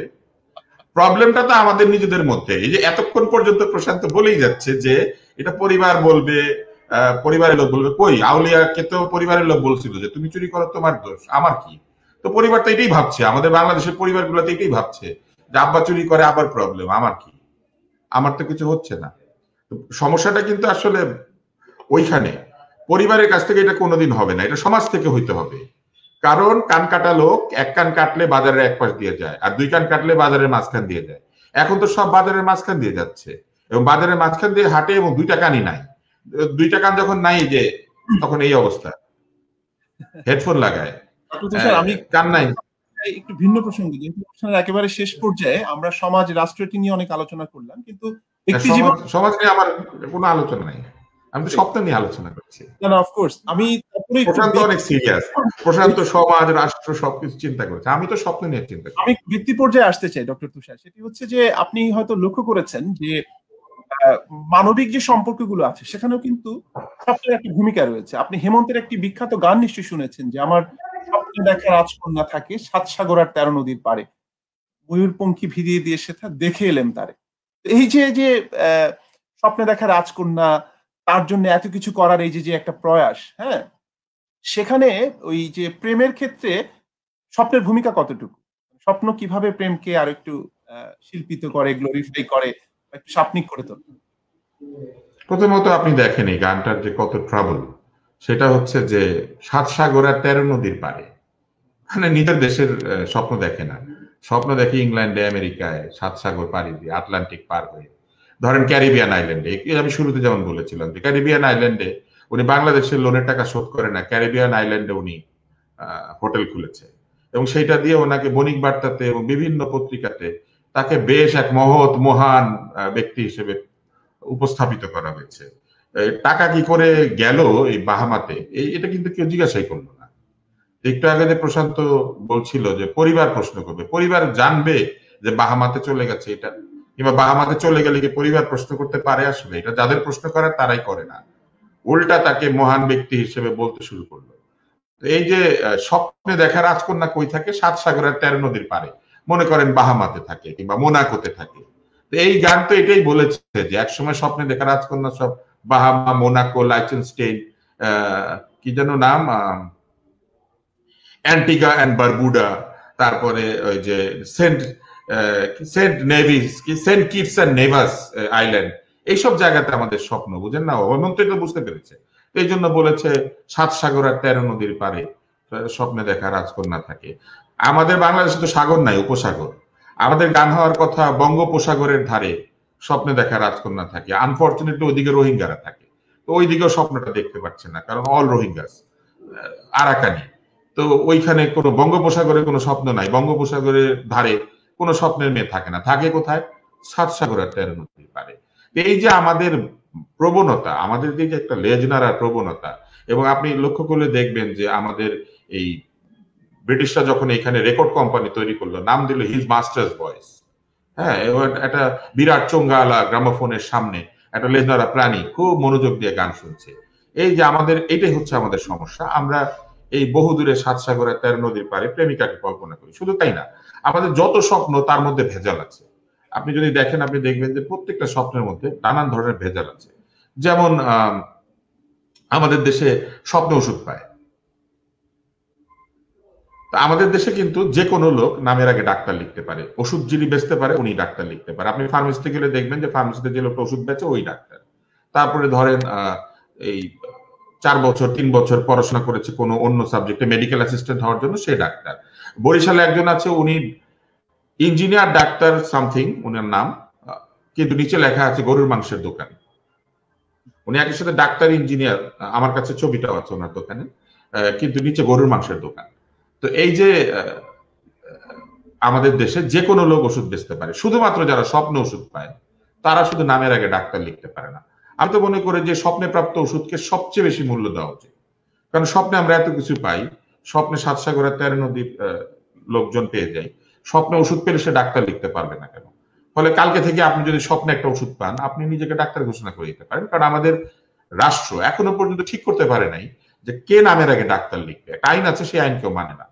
এই যে আমরা একটা দারুণ একটা স্বপ্নবাজ একটা দেশ, মানে নিজেকে যা কল্পনা করি সেটাই হয়ে যায়। একটা কুইক কোশ্চেন আছে, হ্যাঁ, অর্থ করা হয় সেটার কি কোনো বৈজ্ঞানিক ভিত্তি আছে? মানে কিভাবে করা হয় আসলে? স্বপ্নের যে অর্থ করা হয় এটা আসলে বৈজ্ঞানিক ব্যাখ্যা ওইভাবে নাই, কিন্তু মানুষ স্বপ্নে দেখেছে, স্বপ্নে দেখার পর তার জীবন একটা কিছু হয়েছে। ধরেন কোন একটা লোক এই মানুষের স্বপ্নের কথা জিজ্ঞেস করছে, আপনি গতকাল রাতে কি স্বপ্ন দেখেছেন, তারপরে সেই স্বপ্নটাকে ফলো করেছে এবং 1 মাস পরে দেখেছে তার জীবনে কি ঘটেছে। তো যে মুহূর্তে যে স্বপ্নের সাথে যে ঘটনার মিল খুঁজে পেয়েছে সেটাকে যুক্তি হিসেবে দাঁড় করিয়ে দিয়েছে। ধরেন আপনি স্বপ্নে দেখেছেন আপনি অনেক পরি পাচ্ছেন, মেট্রো রেল স্বপ্নে দেখলেন না? হ্যাঁ, এটা আমাকে একজন প্রশ্ন করেছেন এখানে যে স্বপ্নে যদি মেট্রো রেল দেখেন তার অর্থ কি? তার অর্থ হচ্ছে যে ঢাকা শহরে জ্যাম অনেক বেড়ে যাবে, আপনি রাস্তায় আর গাড়ি চালাতে পারবেন না, আপনাকে মেট্রো রেলে উঠতে হবে, কারণ গাড়ি চলার কোনো জায়গা থাকবে না, এত গাড়ি হবে যে সেখানে আপনি গাড়ি পার্ক করতে পারবেন না, গাড়ি রাখতে পারবেন না। ফলে আপনি কি করবেন? আপনি বাধ্য হয়ে মেট্রো রেলে উঠবেন, অর্থাৎ আমাদের আরো উন্নতি হবে, আমাদের এত গাড়ি হবে যে আমরা সেটাকে আমরা আর ব্যবহার করতে পারবো না, এত পরিমাণ গাড়ি হবে। আর আরেকটা এটার একটা অর্থ হতে পারে এই যে এই মেট্রো রেলের, সেটা হচ্ছে যে আমাদের একটা ফ্লাইওভার আছে, আপনি নিশ্চয়ই জানেন যে পৃথিবীর একমাত্র ফ্লাইওভার যেটার উপরে একটা সিগন্যাল আছে। ফ্লাইওভারটা যারা বানিয়েছিলেন তারা বুঝতে পারেন নাই যে এইটার ঝামেলা হবে, ফলে এর উপর একটা সিগন্যাল আছে, ফ্লাইওভারে উঠে সিগন্যালে গাড়ি দাঁড়ায়। তো এটাও ঘটতে পারে যে মেট্রো রেল দেখলে আপনি পৃথিবীর প্রথম সিগন্যালওয়ালা মেট্রো রেলও আমরা তৈরি করে ফেলতে পারি, কারণ আমরা নতুন কিছু করতে পছন্দ করি, আমরা নতুন কিছু চাই আমাদের জীবনে। তো এটা ঘটতে পারে। তবে আমার নিজস্ব ব্যাখ্যা হচ্ছে যে এত গাড়ি হবে, এত গাড়ি, মানে গাড়ি আর গাড়ি, আপনি আর চলতে পারবেন না, আপনি তখন বাধ্য হয়ে আপনি মেট্রো রেলে চড়বেন এবং এক ধরনের সমতা আসবে আমাদের মধ্যে, অর্থাৎ আমরা একই যানবাহনে চড়ে এক জায়গা থেকে আরেক জায়গায় যাব, কিন্তু গিয়ে আমরা নামতে পারবো না, আমাদের মেট্রো রেল স্টেশনে থেকে যেতে হবে। এর কারণ হচ্ছে নিচে যে রাস্তাগুলি, সেই রাস্তাগুলি খানা খন্দে পরিপূর্ণ এবং সেখানে অনেক গর্ত আছে এবং সেখানে এত জ্যাম হবে যে আপনি নামবেন, নেমে আপনি কই যাবেন? নিচে তো সব বন্ধ। ফলে ঘটনাটা যেটা ঘটবে, আপনি এক স্টেশন থেকে আরেক স্টেশনে, সেখান থেকে আরেক স্টেশনে, সেখান থেকে আরেক স্টেশনে আপনি ঘোরাফেরা করবেন। এটা অনেকটা ফিলিংটা ডিজনিল্যান্ডের মতো হয়ে যাবে যদি আমরা নিচের রাস্তাটা ঠিক না করি। ডিজনিল্যান্ডে গিয়ে আমরা মেট্রো রেলে চড়ি না, চড়ে আমরা নিচে দেখতে পাই যে পুরো ডিজনিল্যান্ডটা দেখা যাচ্ছে। তো ওরকম একটা ঘটনা ঘটতে পারে যদি আমরা নিচের রাস্তা ঠিক না করি। এটাই হচ্ছে সবচেয়ে বড় সমস্যা। আপনি যদি নিচের দিককে ঠিক না করেন, আপনি উপরের দিকে যতই ঠিক করেন কোনো লাভ হবে না। আপনাকে ভিত্তিটা ঠিক করতে হবে, আপনাকে ওই মেট্রো রেল পর্যন্ত যেতে হবে না, আপনি তো হেঁটে মেট্রো রেল পর্যন্ত বা গাড়ি নিয়ে বা কিছু নিয়ে তো আপনি স্টেশন পর্যন্ত যাবেন, তো সেখানে তো আপনি যেতে পারবেন না, ওইখানে যেতে আপনার ঠিক 40 মিনিটই লাগবে। ফলে মেট্রো রেলে আবার নেওয়ার জন্য ধরেন ড্রোন কিংবা কোনো উড়ন্ত যানবাহন লাগবে, যেটা দিয়ে আপনি আবার মেট্রো রেলে পৌঁছাবেন, কারণ নিচে তো সব বন্ধ।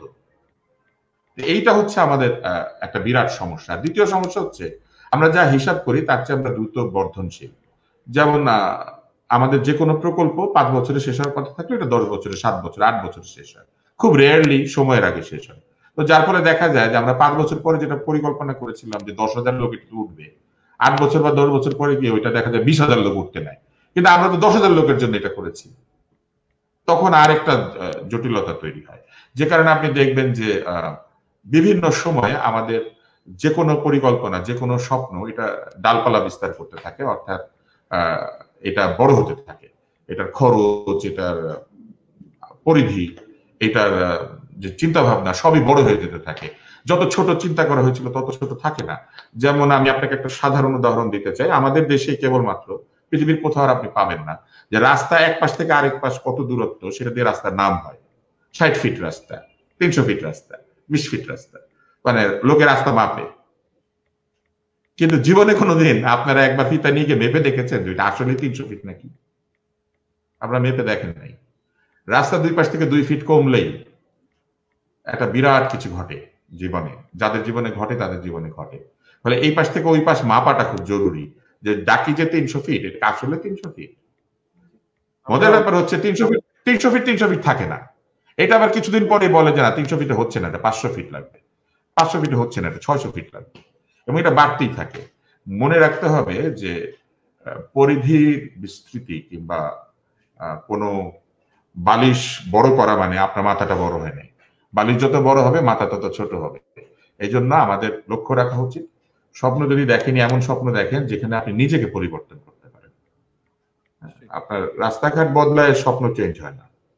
নিশ্চয়ই আপনার কাছে আবারও আসবো অনুষ্ঠানের একেবারে শেষ পর্যায়ে। আমি প্রশান্ত ভূষণ বড়ুয়া আপনার কাছে একটা প্রশ্ন দিয়ে আসলে আপনার কনক্লুডিং যে রিমার্ক সেখানে যেতে চাচ্ছি। সেটা হচ্ছে যে আমরা ধরেন দীর্ঘদিন ধরে ব্রিটেনে থেকে যখন ব্রিটেনের রাজনীতি দেখি তখন কিন্তু এটা দেখি না যে কনজারভেটিভ পার্টি ক্ষমতায় তারা যখন উন্নয়ন করছে তখন তারা বলছে যে এটা উইনস্টন চার্চিলের স্বপ্ন ছিল বা মার্গারেট থ্যাচারের স্বপ্ন ছিল বা সাবেক কারো স্বপ্ন ছিল। আবার লেবার পার্টির ক্ষেত্রে আমরা এরকম দেখি না যে কোন একজন ফিলান্থ্রপিকের কথা বলা হচ্ছে। হ্যাঁ, একাডেমিক যে আলোচনাগুলো হয় সেখানে আসে, কিন্তু রাজনীতিতে রেটরিক হিসাবে স্বপ্ন বা খোয়াব নামাটা পশ্চিমা বিশ্বে খুব একটা ব্যবহৃত হতে দেখি না। এটি আমাদের দেশে এত বেশি ব্যবহৃত হওয়ার কারণ কি? আপনি রাজনীতিবিদ বলেই এই প্রশ্নটা আপনার কাছে আমি করছি যে তাতে কি সুবিধা হয় মানুষকে এক ধরনের উন্নয়নের মহাসড়কে যাত্রা করাতে সুবিধা হয়, নাকি এটা ভাগ বাটোয়ারার একটা এক ধরনের খুব সাটল ট্রিক? না, ওই যে বললাম যে প্রথমত তো আমরা মনোজাগতিক ভাবে কোনো একটা একটা একটা কিছু অবলম্বন সামনে রাখতে চাই, এটা একটা বিষয়। আরেকটি বিষয় হচ্ছে যে আমার নিজের ব্যক্তিগত যে ব্যর্থতা, সামর্থ্যের সীমাবদ্ধতা, এগুলো আমি অন্যের নামে চালিয়ে দিতে চাই, তাতে সুবিধা হয় যে না আমার কোনো দোষ নাই বা আমার কোনো বিষয় নাই, এগুলো অন্য সমস্যা। এটি একটা বিষয়। আরেকটা বিষয় হলো যে ওই যে একটু আগেই বললাম আপনাকে আমি, ক্যাপিটাল হিলে 6 জানুয়ারি যে হামলা হলো, মানুষজন হামলা করলো ট্রাম্পের, ওই দিন তো 5 জন মারা গেলেন। পরে হয়তো এই খবরটাও আমরা জানি যে 2 জন পুলিশ অফিসার দে জাস্ট টোক দেয়ার লাইফস, তারা আত্মহত্যা করেছে। 7 জনের মধ্যে 2 জন আত্মহত্যা করেছে, যেটা জাপানিরাও করে, 24 তলার উপরে উঠে গিয়ে লাফ দিয়ে। কারণ এই 2 জন পুলিশ অফিসারের মনে হয়েছিল তারা তাদের দায়িত্বটা পালন করতে পারেনি, আত্মহত্যা করেছে। কোনো অজুহাত দেয়নি, কারো কথা বলেনি, অন্য কোনো বিষয়ে সে বলেনি যে এই কারণে এটি হয়েছে। হয়তো তারা ওইভাবে দায়ীও ছিল না, তাদের হয়তো ইকুইপমেন্ট ছিল না, তাদের হয়তো দে ওয়ার ওভারওয়েলমড, যেটি আমরা দেখেছি, কিন্তু আত্মহত্যা করে ফেলেছে। আমাদের দেশে একটা প্রবণতা আছে, আমি এটা বলে শেষ করি, চৌকিদার থেকে সরকারের ডেফিনিশন যদি ধরি, একদম রাষ্ট্রপতি পর্যন্ত চৌকিদার থেকে নিচে সরকার, আমরা ফাঁকি দিতে পারলে, অফিস ফাঁকি, ট্যাক্স ফাঁকি, যা ফাঁকি দিতে পারলে আমরা এক ধরনের বীরত্ব অনুভব করি যে আমি আজকে ফাঁকি দিতে পারলাম, আমি কম করতে পারলাম, আমাকে ধরতে পারলো না। হ্যাঁ, ওই যে 36 তলা বিল্ডিং এর ফ্লোর গোনার মতো। কিন্তু ওই যে ফাঁকি দিতে পারাটা যে বীরত্বব্যঞ্জক ঘটনা, এটি আমাদের মধ্যে ঢুকে বসে আছে। আমরা মিনিস্কার্ট এবং মিনিস্ট্রির কৌতুকটা বোধহয় জানি, আমি এটা বিস্তারিত না বলছি। তো আমরা সবাই এই যে কম পরিশ্রম করে বেশি ফসল ঘরে তুলতে চাই, এটি একটি সমস্যা। এই কারণেই, যার ফলে স্বপ্নগুলো সব ফরমালিন হয়ে গেছে, ফরমালিন স্বপ্ন, দূষিত স্বপ্ন। ধন্যবাদ। আমি একটু ডক্টর তুষার আপনাকে দিয়ে শেষ করতে, আপনার কনক্লুডিং রিমার্ক। খোয়াবনামা আমরা নামটি দিয়েছি এই কারণে দর্শকদেরকে বলছি যে আসলে শুধু যদি স্বপ্ন বলতাম তাহলে স্বপ্নের যে এই যে বহুমাত্রিক ব্যবহার এবং সেই ব্যবহারে কখনো কখনো স্বপ্নকে যে ব্যবহার করা হয়, এবং বাংলাদেশের কনটেক্সটে যদি আমরা দেখি এই যে যে মানে খোয়াবনামা তো আসলে এক ধরনের স্যাটারিক্যাল টাইটেল। হ্যাঁ, আমরা বলার চেষ্টা করছি যে এই স্বপ্নের মধ্য দিয়ে আমরা আসলে অনেক কিছু করি, অনেক কিছু করার চেষ্টা করি। স্বপ্নের যে একটা স্পিরিটের জায়গা, স্বপ্নের যে একটা আকাঙ্ক্ষার জায়গা, এবং বিশুদ্ধতম একটা বলবো যে প্রাপ্তির জন্য যে মানুষের চাতক পাখির মতো তাকিয়ে থাকা, সেইটি থেকে সরে এসে অর্থগ্রহণ করছে। কাজে আমি আমার কাছে মনে হয় যে একটু নিয়ে যদি আপনার কনক্লুডিং রিমার্ক আমাদেরকে শেয়ার করেন ডক্টর তুষার, তাহলে আমরা খোয়াবনামা সম্পর্কে একটু পরিপূর্ণতা পাবো। প্রথম যে বিষয়টি হচ্ছে সেটা হচ্ছে যে আমি যেটা বলতে চেয়েছিলাম যে স্বপ্ন আসলে দেশে দেশে মানুষে মানুষে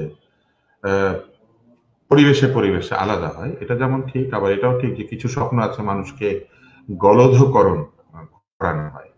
তো আমরা কিছু স্বপ্ন নিজেরা দেখি, আর কিছু স্বপ্ন আমাদেরকে কেউ দেখায়, আবার কেউ কেউ নিজেকে অনেক স্বপ্ন দেখেন বলে জাহির করে। মূল সমস্যাটি হচ্ছে যে নিজেকে নিয়ে স্বপ্ন দেখাটা খুব জরুরি। কারণ আপনি নিজে কোথায় পৌঁছতে চান, নিজে কিভাবে পরিচিত হতে চান, নিজে সৎ না অসৎ, না কিভাবে আপনি নিজেকে দেখাবেন, এইখানে হচ্ছে আমাদের মূল সমস্যাটা। আমরা নিজেকে নিয়ে স্বপ্ন না দেখে আমরা দুনিয়ার সব স্বপ্ন দেখে ফেলি এবং নিজেকে যেই গর্তে ছিলাম সেই গর্তেই রেখে দেই। তো একটু আগে প্রশান্ত বলছিলেন যে আমাদের আমরা আমাদের মধ্যে ফাঁকি দেওয়ার একটা প্রবণতা আছে, আমাদের মধ্যে তদারক না করার একটা প্রবণতা আছে। তো আপনি লক্ষ্য করলে নিশ্চয়ই দেখেছেন যে আমাদের বাংলাদেশ ব্যাংকের কর্মকর্তা তিনি তদারক করেন নাই। তিনি তার তদারকের বা তাদের তদারকির ব্যর্থতার কারণে লিজিং কোম্পানি, আর্থিক প্রতিষ্ঠান দুর্নীতি করেছে এবং পত্রিকায় এসেছে যে এই ধরনের কর্মকাণ্ডের কারণেই এই বিরাট ক্ষতি সাধিত হয়েছে বিভিন্ন যারা অর্থ জমা রেখেছেন তাদের। সমস্যাটা কোথায় আপনি দেখেন যে বলা হয়েছে না যে মানুষ দায়িত্ব পালন করে না, ফাঁকি দেয়। তো এই যে ফাঁকি যে দেয় সেটা দেখেন কোথায় দিয়েছে, বাংলাদেশ ব্যাংকে ফাঁকি দিয়েছে। এবং ফাঁকি দেওয়ার পরে লোকটাকে বলা হয়েছে, মজার ব্যাপার হচ্ছে যে বাংলাদেশ ব্যাংক তার একটা মানে প্রজ্ঞাপনে বলেছে বা সাংবাদিকদের জানিয়েছে যে ওনাকে আগের দায়িত্ব থেকে সরিয়ে কম গুরুত্বপূর্ণ দায়িত্ব দেওয়া হয়েছে। বাংলাদেশ ব্যাংকের কম গুরুত্বপূর্ণ দায়িত্ব কোনটা? এটা তো আমার খুব জানার ইচ্ছা করে যে একটা অফিসে বা একটা অর্গানাইজেশনে কম গুরুত্বপূর্ণ বলে কোনো শব্দ থাকতে পারে? থাকতে পারে না কিন্তু। কেননা বাংলাদেশ ব্যাংকের যে দারোয়ান, তার জবটাও গুরুত্বপূর্ণ, বাংলাদেশ ব্যাংকের যিনি গভর্নর তার জবটাও গুরুত্বপূর্ণ, এবং তারা সকলে যার যার দায়িত্ব পালন করলেই কেবলমাত্র বাংলাদেশ ব্যাংক নিরাপদ এবং বাংলাদেশ ব্যাংকের হাত থেকে অন্যরা নিরাপদ। এখন তারা পত্রিকা এসেছে, তারা দুদক বলেছে যে তারা ঘুষ খেয়েছেন, 5 থেকে 7 লক্ষ টাকা বা আরো বেশি ঘুষ খেয়েছেন প্রত্যেকবার, এবং এই ঘুষ গ্রহণ করে, ঘুষ ভক্ষণ করে তারা ভুয়া সার্টিফিকেট দিয়েছেন, যে ভুয়া সার্টিফিকেটের কারণে আমানতকার যারা কারী তারা প্রতারিত হয়েছেন। তো প্রতারিত কে হলো? জনগণ। সেই জনগণ কি করেছিল? জনগণ কিন্তু এই অর্থটা উপার্জন করেছে পরিশ্রম করে, এবং এই অর্থকে ঘিরে তাদের নানা ধরনের স্বপ্ন আছে, স্বপ্ন ছিল। কেউ হয়তো মেয়ের বিয়ে দিবেন সেই জন্য টাকাটা রেখেছেন, কেউ হয়তো অসুস্থ বাবা মার জন্য রেখেছেন, কেউ হয়তো বৃদ্ধ বয়সে তার রিটায়ারমেন্ট এন্ডাওমেন্ট ফান্ড হিসেবে সেটা রেখেছেন। আর বাংলাদেশ ব্যাংকের উনি কি করেছেন? উনি সেটা তদারক করেন নাই। না করার ফলে তার কি হলো? তাকে মানে কম গুরুত্বপূর্ণ দায়িত্ব দেওয়া হলো। তো যখন মানুষজন স্বপ্নের গল্প শোনায় তখন আমার খুবই তাদেরকে প্রশ্ন করতে ইচ্ছা করে যে এই স্বপ্ন কি আমরা দেখেছিলাম, যে বা স্বপ্নেও কি আমরা ভেবেছিলাম যে যাদের তদারকি করার কথা, যাদের পাহারা দেওয়ার কথা, তারা পাহারা না দিয়ে তারা কম গুরুত্বপূর্ণ দায়িত্বে নিয়োজিত হয়ে যাবেন পাহারা না দেওয়ার ব্যর্থতার কারণে? তো এটা আমরা আসলে বুঝি না বলে আমাদের স্বপ্নগুলি ব্যর্থ হয়। বড় বড় স্বপ্ন দেখার আসলে কোনো দরকার নাই। আমরা যে খোয়াবনামা যে বলছি, আপনি দেখবেন যে এইখানে এই যে বইটা এই যে আমার হাতে আছে, এটা ইংরেজি, আমার কাছে একটা সোলেমানি খোয়াবনামা আছে। তো এরকম স্বপ্নের বৃত্তান্ত যেখানে থাকে আপনি দেখবেন সেখানে এমন কিছু নাই যেটা আমরা দেখি না, বা এমন কিছু নাই যেটা আমার জানা নাই বা আমার মনের মধ্যে নাই। স্বপ্নে আমরা খুব সাধারণ সাধারণ জিনিস দেখি, কিন্তু এটা কেন স্বপ্ন হয়? এটা স্বপ্নে এই জন্য হয় যে এই যে সাধারণ সাধারণ বস্তু আমরা স্বপ্নে দেখি, এই সাধারণ সাধারণ বস্তুগুলিকে আমরা স্পর্শ করতে পারি। আমাদের আজকের যে স্বপ্ন, সেই স্বপ্ন তো ধনী হওয়ার স্বপ্ন। আমাদের আজকে যে স্বপ্ন আমাদেরকে শেখানো হয়েছে, সেই স্বপ্ন তো হচ্ছে প্রচুর অর্থ উপার্জন করে টাকার কুমির হয়ে সমাজে সম্মান অর্জন করার স্বপ্ন। আমাদেরকে বলা হচ্ছে যে আমরা বেশি আয় করি, সুতরাং আমরা উন্নত হয়েছি। পৃথিবীতে অধিকাংশ উন্নত মানব গরিব ছিলেন, অর্থ ছিল না, মধ্যবিত্ত কিংবা নিম্নবিত্ত ছিলেন। পৃথিবীর বড় বড় ধনী ব্যক্তিরা মহৎ হয়েছেন ধন সম্পদ দান করে দিয়ে, যেমন হাজী মোহাম্মদ মোহসেন।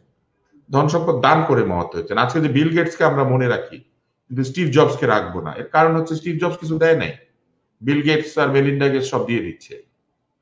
তো সমস্যাটা যেটা দাঁড়িয়েছে সেটা হচ্ছে কোনটা স্বপ্ন, কোনটা দুঃস্বপ্ন, আর কোনটা স্বপ্ন না, সেটা আমরা আলাদা করতে পারছি না। এবং যা পারছি না আলাদা করতে, সেটা নিয়ে আজকে আমরা দেখেন বিরাট গল্প বললাম। আমার একটাই কথা থাকবে যে যা পারেন না বা যা আপনার করা উচিত না, আপনি সেটা করার আগে কিংবা সেটা অর্জন করার আগে দুইবার চিন্তা করবেন। কারণ আপনি যেটা নিচ্ছেন সেটা হয়তো অন্য কারো, এবং এই যে আপনি যেটা নিচ্ছেন এটা নিয়ে আপনি কোথাও যেতে পারবেন না।